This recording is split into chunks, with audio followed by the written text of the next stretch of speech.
I'm going to call the meeting of Tax Incremental District Joint Review Board to order, and that be the roll call. Ames, Here. Gallagher, Present. Grigg, Here. and Brar is present. Schaefer is absent today. All right. He's having good time somewhere. So, okay. So, instruction to access this meeting, you want to go over that, Abby, or that's already? That was just included in the packet for anyone who Okay. needed assistance logging into the Zoom. Okay, so now do we need to approve the minutes then? Yes. Well, all right. So I'm sure that all of you had a chance to look at the Joint Review Board minutes of August 2021. And would somebody be brave enough to make a motion to approve? All motion. All right, you got a lot of courage, Adam. So I will go ahead and second it. So let the discussion begin now. So any changes, or you are all happy with what you read? Okay, if there are no questions or comments, I need and all those in favor of the motion say aye. Aye. Aye. Anyone opposed? Wow, unanimous. How about that? Okay, we move on to the discussion part, and Abby, this is the update on current and potential TIF districts. So is that you or Yes. someone else? Okay. That is go ahead. me. Let me just get my PowerPoint up here. All right. So just like last year, I just wanted to provide a brief update to the Joint Review Board on some current and potential projects within the two TIDs in Middleton. So I'll try to make this brief and keep it to about 15 minutes. So starting with TIF District 3 projects, I'll cover both private development projects as well as some city initiatives, including infrastructure projects. So in the category of recently completed, the Middleton Center development, which consisted of 3 phases, is now complete in our downtown. This is the building, the last 2 buildings are the ones that are on the opposite side of the railroad tracks on the south side. And it includes 57 apartments and a corner commercial space right on the corner of Parmenter and Terrace. Also in the downtown, the city is working on a community campus plan, and this is a future plan for the city-owned land in downtown Middleton. It encompasses city buildings downtown, and most of the land is actually made up by surface parking lots. We are looking at opportunities to consolidate buildings and possibly even free up some land for private development. This project has been started. We have consultants on board for it, but we put the project on hold because at the beginning of the pandemic, we were getting ready to do some outreach to underrepresented communities. And with the pandemic, we were unable to have in-person outreach opportunities. And we are working on getting the committee back together to kind of restart that project. The Stonehorse Green is the city's only downtown green space. And this is the space where we want to encourage people to gather and hold outdoor concerts, movie nights, and other events. Right now it's a patch of grass, but beginning next year, we will have full reconstruction of the site that includes the final approved plan. As of Friday, we announced that we completed our fundraising goal. We've actually exceeded our fundraising goal of $600,000. $1 million of the project will be funded with TIF assistance. And the image on the bottom right shows some of the lead donors to the project, including Dick Titus, who's the president and CEO of Electronic Theater Controls, Kate Wicker from our Chamber of Commerce, who's a major supporter of the project, Kevin Mahaney, who's the president of the Middleton Area Development Corporation, and Glenn Johnston from Highsight Enterprises. So we had a lot of business support and also a lot of support from our residents for this project. The Newcomb Multifamily Development Project is making use of land that was just previously used as overflow parking for the Marriott Hotel. It was a surface parking lot that was barely ever used, and we're excited to see it redeveloped into a better land use. This was previously proposed as a mixed use development, and now the developer is looking to just build multifamily housing. And that's primarily because the office market is impossible right now with the pandemic affecting where people work and how much office space that companies actually want to lease. So he's bringing forward a rezoning request for this development project. And then a major capital infrastructure project within the TIF district is the Pleasantview Road reconstruction. This is full reconstruction of the city's portion of Pleasantview Road south of Highway 14 into a 4-lane urban cross section, and it includes lowering the hill that's near the golf course, as well as roundabout traffic control at major intersections. The city's portion of this project, which, it's a collaborative project between the city of Middleton and the city of Madison. So the city of Middleton's portion is about $18.6 million. We do have some federal assistance in funding that project. And then lastly, within TIF District 3, our staff, along with support from our Plan Commission and our Tourism Commission, has put forward a request to extend the BCycle bike sharing system from Madison into Middleton. We've worked with BCycle on options for many years, but a sticking point has always been that BCycle wants to charge the city an annual operational cost. But with the addition of e-bikes into their system, they are willing to extend an opportunity to the city that would not include an annual operating expense. So Middleton would be the first city with all electric bikes in our system. Phase 1 of the system includes 8 docking locations and 32 e-bikes that are mostly focused around downtown Middleton, the hotels, and also the major community parks in the city. We are really trying to keep the system from expanding too close to the Pheasant Branch Conservancy Loop, where we really don't want to encourage electric bicycles zipping through the unpaved portion of the Conservancy. This project would be a 50-50 cost share with Tourism Commission and the TIF District for the projects that are located within the TIF. And then moving along to TIF District 5 projects.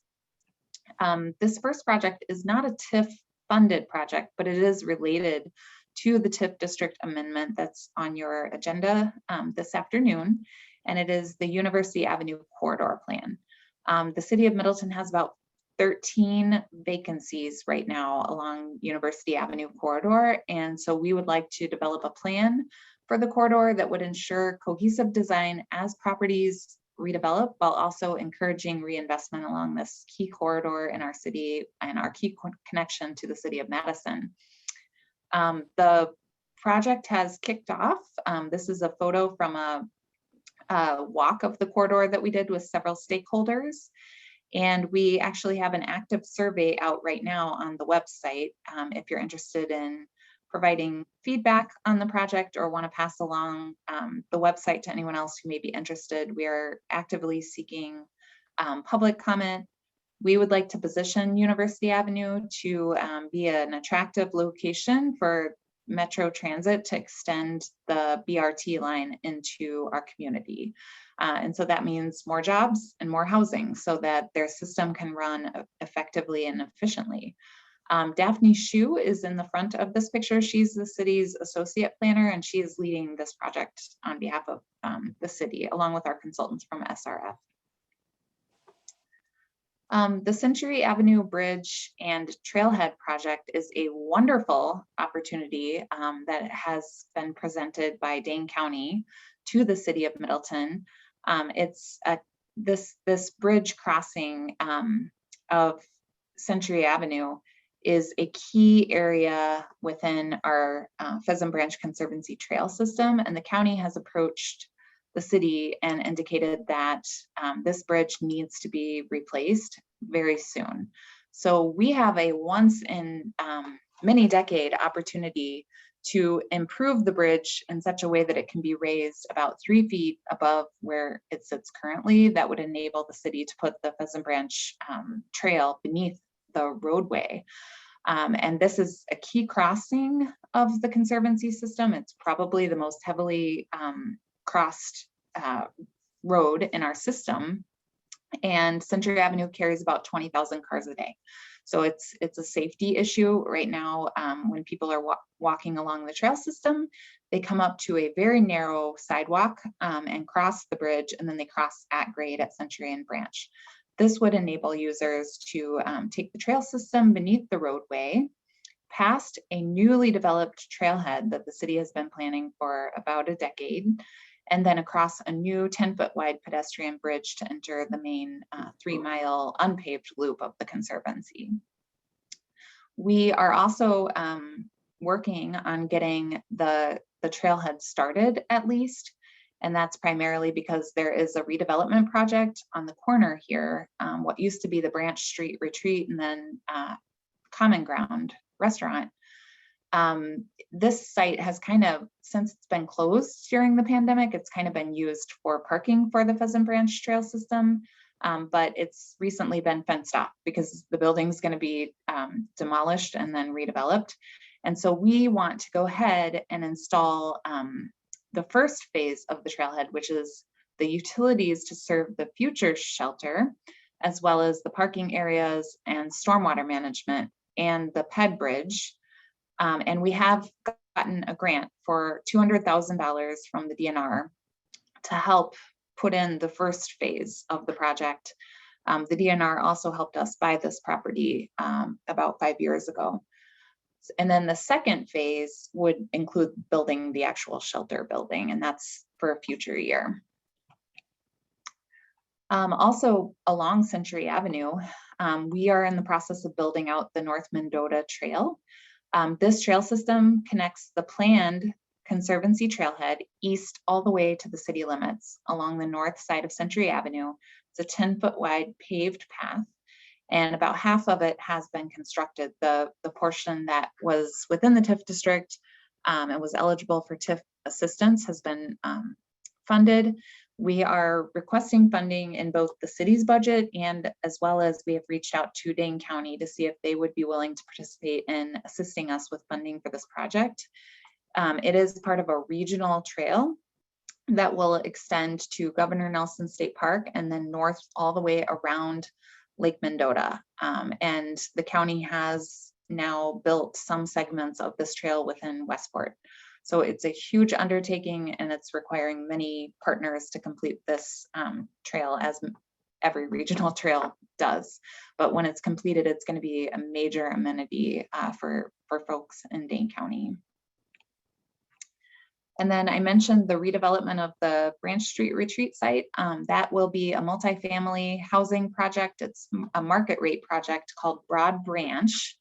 And it is zoned now for 36 apartments. And within the next few weeks, you're going to start seeing activity on the site, including starting with demolition of the existing building. Another capital infrastructure project in TIF District 5 the city is working on is a complete reconstruction of Parmenter Street north of Century Avenue.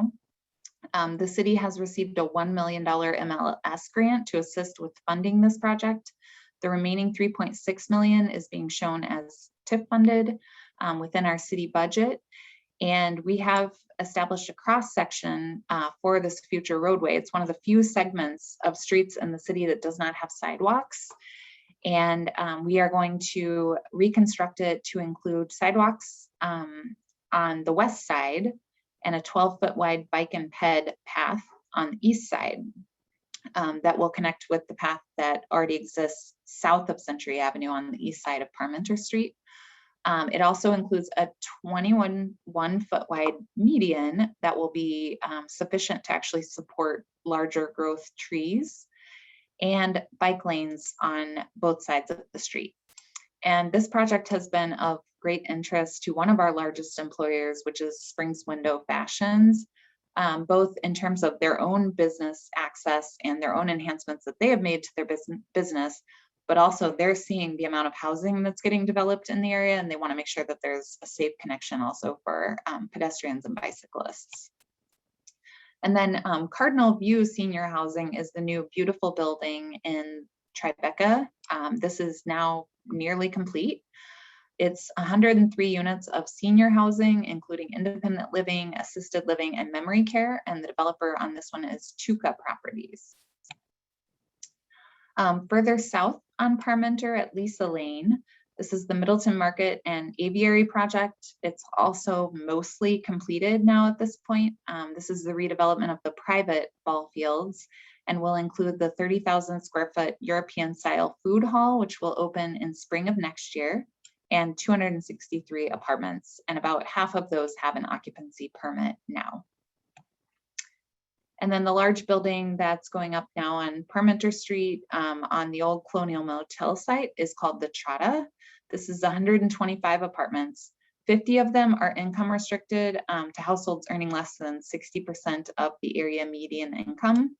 The developer is Impact 7, and they are a nonprofit housing developer that really focuses on workforce housing. The Conservancy Bend project is also nearly complete with a couple of the townhome buildings yet to come. This is the redevelopment of office buildings on Parmenter east of the roundabout near the high school. And it includes 87 apartments and 19 townhomes. And the townhome buildings are owner occupied 0 lot line townhomes, which are pretty rare in today's market. And then this major project kind of snuck up on us, even though it was actually shown in city plans for well over a decade. This is the Bruce Company mixed use development project. The Bruce Company owns quite a substantial amount of land in the heart of our city. It's about 14 acres of land. And they want to keep their retail operation in Middleton, which is really successful, and it's been in business for more than 50 years. But they have a substantial amount of land that's being used for storage of equipment related to their commercial landscaping business. And they've determined that that land is too valuable to use to store equipment. And so they are partnering with T-Wall on a redevelopment project of all of the property. So the first phase would include building a new building for the Bruce Company with offices above for their corporate headquarters. While they kept their current retail business in operation, they would then move without having one day without the business being operable, and then they could demolish the current building and then redevelop this site. And then they have several planned multifamily housing buildings, as well as a hotel along the Beltline and a mixed-use building fronting on Parmenter Street. But this project is expected to be a 20-year total build-out, so it's not going to happen overnight. It is now zoned with many contingencies for the Bruce Company headquarters, as well as about 50,000 square feet of retail and 360,000 square feet of office. The office building could also potentially accommodate a hotel, and that would be capped at 700 hotel rooms. And then they have zoning for 880 units of multifamily housing. The city will also be getting about 3 acres of parkland as part of this project, and we are also in the process of acquiring this property so that the city can control all of the lands that front on this segment of the Pheasant Branch Creek, both in terms of being able to access the creek and provide public access to the creek, but also ensure that the water quality is not negatively impacted by the land uses along the creek corridor, and also providing adequate parkland to serve all these residents that are going to be living in this area eventually. And then also we have a proposal right now for a rezoning of the Captain Bill's site. This is a restaurant that was in business for about 30 years, but went out of business during the pandemic. It's located on Lake Street near the city's boat launch. The developer was originally proposing a 7-story building, which was not met very favorably with the neighborhood around there. And so he has continued to scale back the project, and the proposal right now for rezoning is for a 4-story multifamily building. The developer for this is Tim Carey, and this is coming before the Plan Commission at their meeting in October for a public hearing. And this is actually one of the properties that's being added into TIF District 5 with this amendment. And then lastly, the city still continues to get updates from Meritor on their planned healthcare campus in Middleton. You may recall that about 10 years ago, Meritor acquired about 13 acres of land, and it's prime real estate right along the Beltline and Airport Road, Century Avenue. They also got the land entitled for a future healthcare campus, and that was right before the Affordable Care Act kind of changed the financial picture for medical facilities. So they took some time to do some planning. They then entered into a partnership with Unity Point, and that has delayed their project. And the last update that we got from them, they stated that they are really experiencing substantial issues with hiring. So even if they were to build the facility now, they would not be able to staff it. But they are continuing to pursue it, and they're building 3 ambulatory care facilities right now. The first one on the east side, but the next one would either be on the west side, or it potentially would be at a downtown location. So those are all of the updates that I have for you, but I'm happy to answer any questions about projects happening in the city. Yeah, any questions for Abby? Please raise your hand. Let's ask some questions. So, well, I will start. Abby, which is the most exciting of all of these projects which you have presented? Which gets you say, hey, yay, that's great? Well, obviously the Stonehorse Green, I see. our downtown green space. I don't know, they're all very, very exciting, but that one, you know, of course I have a personal connection to that one because I've been very involved with getting it planned and getting the project going. And it's getting closer and closer. So, and please raise your hand. This is your time to ask questions. Abby did a great job. Looks like Lori Ames. Lori, go ahead, please. I just have a confirmation question. The last I touched base, it sounded like the Trada would be opening or starting to take residents maybe December-ish. Is that still kind of the timeline that the 125 apartments are going to be accessible?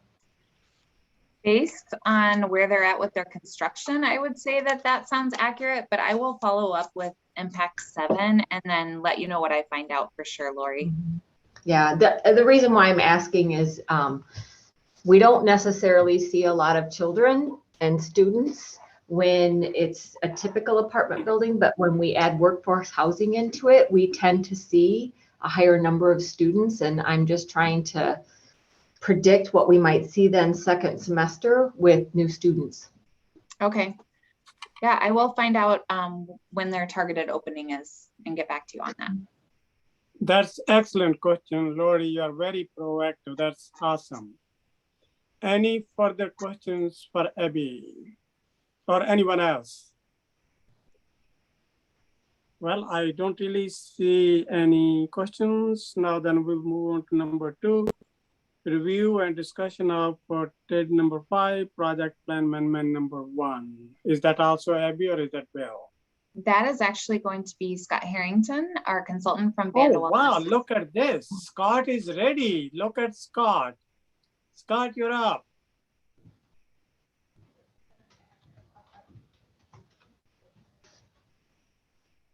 Scott, we cannot hear you. You got to unmute yourself, Scott.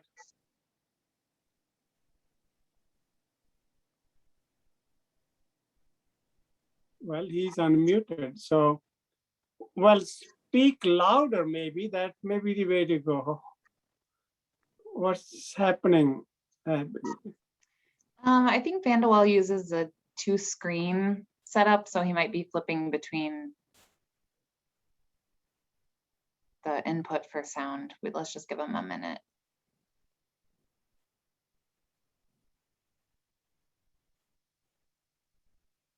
Scott, we are all waiting to hear your pleasant voice. There he is. I see you. Don't hear you. Can't hear you, Scott. Well, Abby, there's something not working. Scott, do you want to try to call in for audio? I can send you the phone number here.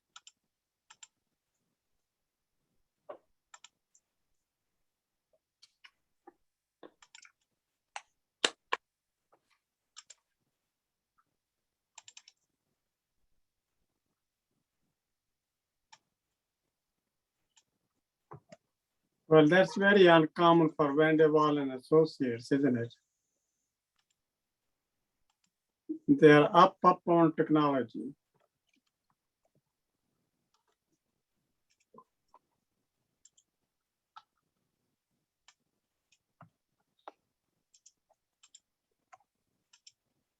Okay, Scott, I just sent you an email with the call-in number, the meeting ID, and the password. So let's see if that works.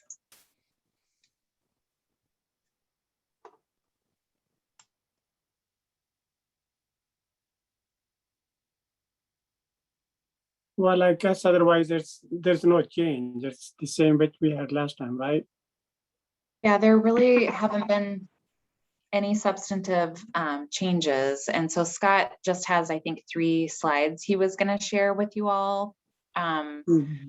We have fielded several calls with property owners about the proposed amendment. And so far, everyone we've spoken with has been supportive of the amendment. And I think Scott was just going to go over some of the required elements within the state statutes. So maybe he could show the slides and you could go over it, perhaps, Perhaps, yes. Or give him time. Looks like we have a phone call. Okay, can you hear me? Yes. Oh, yes. Oh, yes. Okay.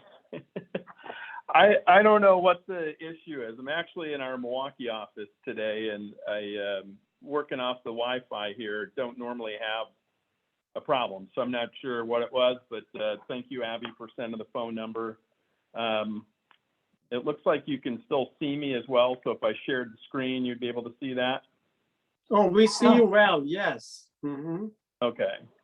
So let me do that. Again, my apologies for the problems there.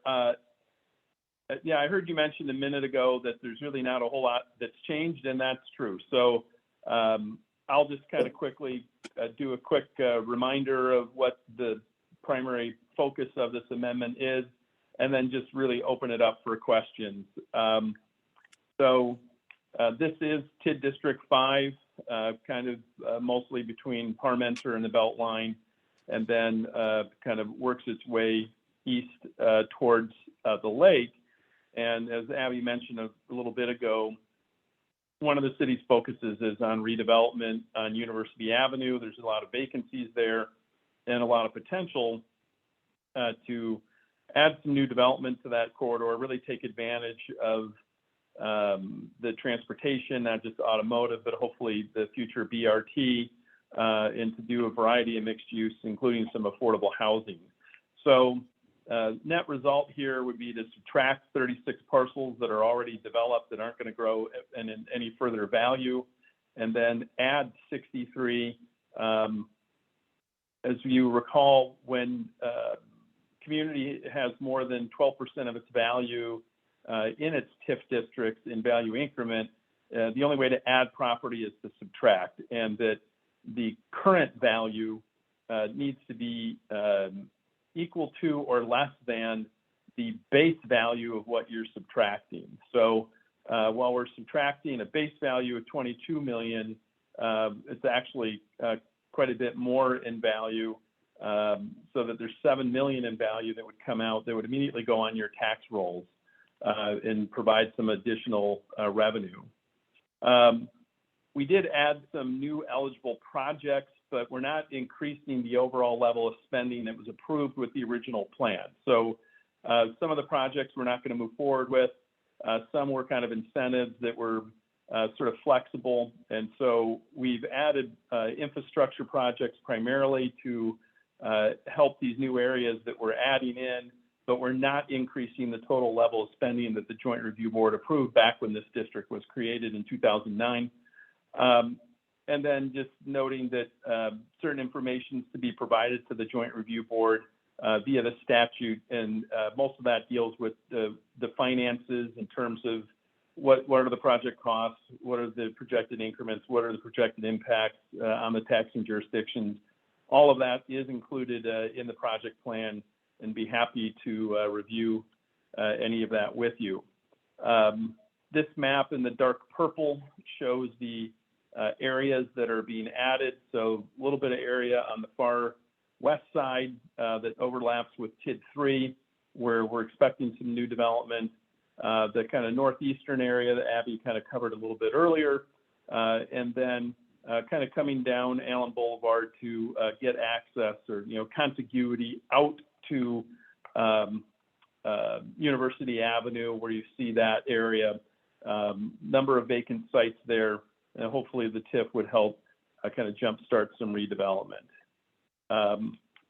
It is a blighted district, so with the subtractions and additions, we still need to determine that more than 50% of the area is blighted. So that's what this table shows, is that with that change, still have 60% blighted as a percent. It's slightly lower than the district as a whole was in 2009, but it's still well above the statutory requirement of 50%. And then I talked about the new projects. This is sort of a list of what those projects are. So the total is about 29 million, but that falls within the previously approved spending amount that was included in the original project plan.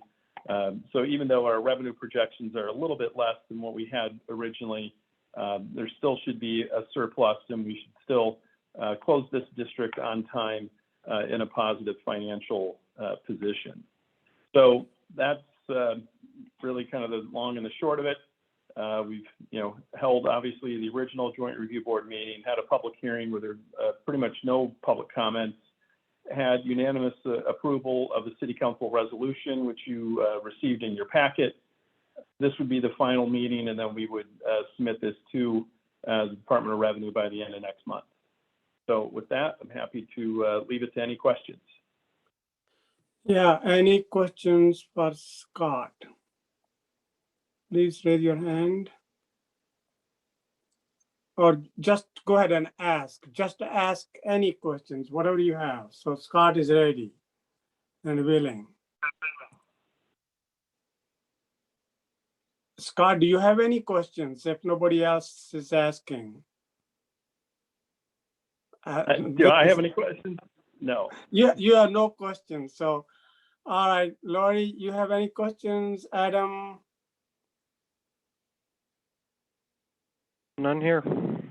No Okay. question for me. All right. Lori, you are okay with the no questions from the Medicine College or MATC?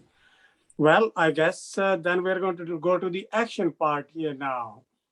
So the action part is approving the Middleton Common Council resolution approving TID number 5, project plan amendment number 1. So need a motion to approve.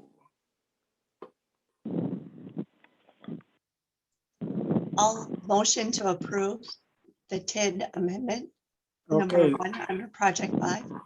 okay, that's Lori, right? Okay, need a second. I'll second. Second by Adam. Any questions? Any questions about anything at this time? Yeah, the only question is why the tea and coffee or something isn't offered. Well, we are on a Zoom call, so maybe next time. So, well, if there are no questions or concerns, then I would say that all those in favor of the motion to approve TID number 5 project plan amendment number 1 say aye. Aye. Aye.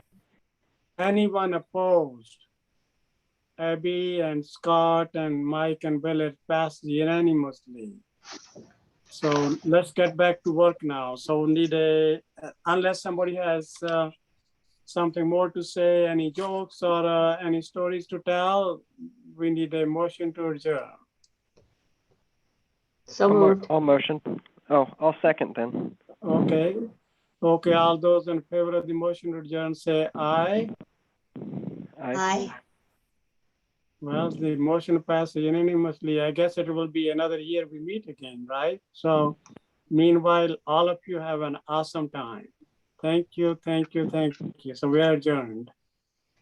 Thanks, everybody. See ya.